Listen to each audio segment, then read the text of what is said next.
Chapter 34. Yates, Bonnie, and Peter arrived at Shauna's home to arrest Cornelius early the next morning. With shotgun in hand, Yates exited his cruiser and crouched down near the trunk of his car. Bonnie and Peter joined him. "Stick to the plan, and I'll tell you when to move towards the house," Yates said. Inside the house, Shauna was scurrying around doing her morning chores, while Cornelius was coming out of the kitchen with his coffee mug in hand. He walked by the living room window and noticed two police cars that weren't there before, blocking the laneway. "Damn cops!" he exclaimed. "What's wrong, sugar?" Shauna asked as she rushed by him with her laundry basket. Cornelius took a sip from his coffee mug and glanced back at Shauna. "Damn sheriff's outside with his two deputies," Cornelius said. He shook his head, walked over to the counter, picked up the phone receiver and dialed John's number. "I got 3 cops sitting outside the house," Cornelius barked. "What are they doing?" John asked calmly. Cornelius dragged the phone cord over to the window. "They're blocking the driveway, using police cars. I see the sheriff with a shotgun." John lit a cigarette. "You're going to have to handle it. I'd say make a run for it," he said with a smirk. "Can't you get a hold of Nichols and get me some damned backup?" "Are you kidding? Do you even know the time?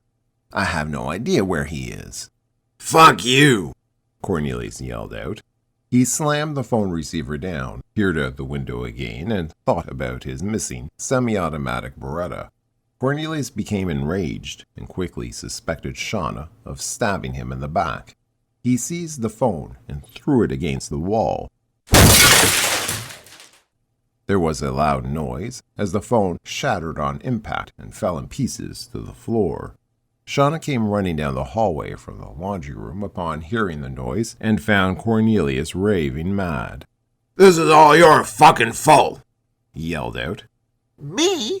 What are you talking about?" Shauna asked. "Don't play games with me. First, my Beretta goes missing, and now this. It was you. You wanted that money for yourself and wanted me out of the picture." "I didn't take your damn gun. Why don't you ask that little tramp Lisa?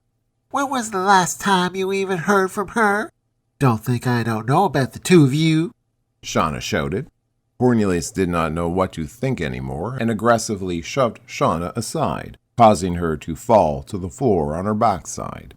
He grabbed Shauna's shotgun from the nearby closet and headed down the hallway towards the back door of the house. In the front yard of the property, Yates motioned to Bonnie and Peter to get closer to the house. The two deputies quickly ran towards the gazebo, taking positions behind it. Cornelius exited the back door and came around to the side of the house. He ran towards his pickup truck, parked under the carport, and crouched down alongside it. He quickly assessed the situation and decided to make a run for it, as John had suggested. Cornelius threw his shotgun through the open window of his truck and jumped inside. "Come out with your hands up, Cornelius Bennett.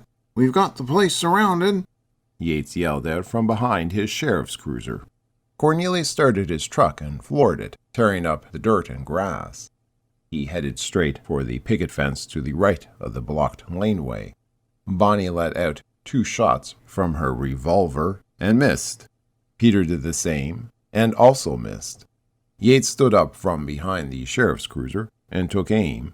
Cornelius drove right through the picket fence and easily crossed the small ditch. Yates fired and shattered the rear window of the pickup truck. The truck made it onto the road, nearly running into an oncoming car.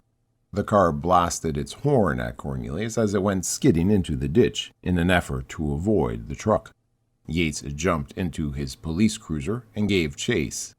Upon seeing Yates tear away in the sheriff's cruiser, Bonnie and Peter ran across the front lawn, jumped into the deputy's police car, and drove down the road in the direction the 2 men had taken.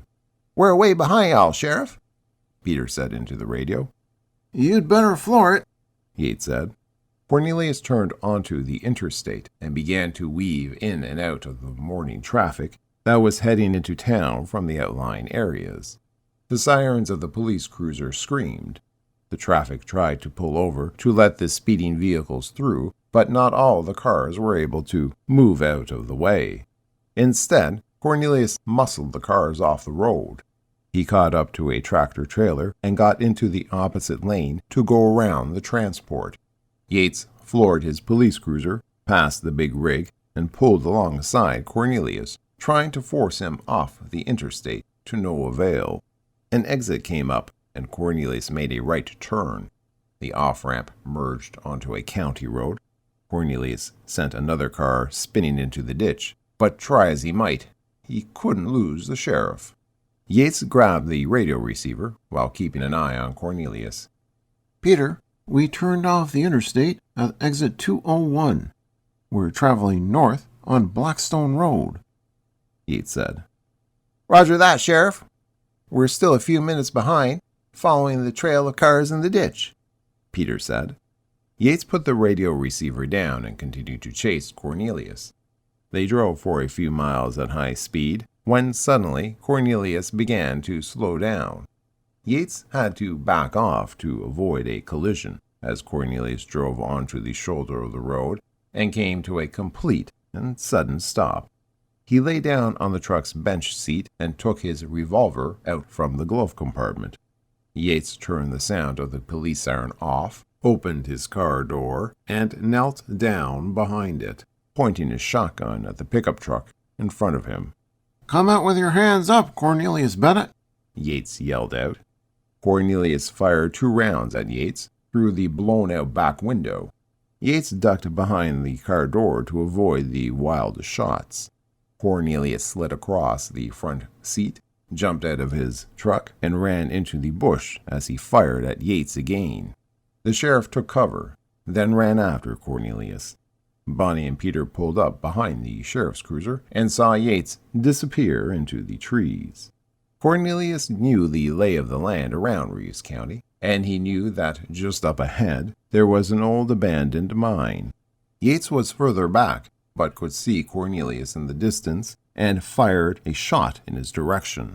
Cornelius ducked while running, turned around and let out a shot of his own towards Yates. Cornelius jumped over rocks, plowed through bushes and shrubs, and then jumped and splashed through a stream of knee-deep water. He then stopped, turned around, and fired at Yates again. Yates dove down into the water to avoid the shot while Cornelius ran off into the bush.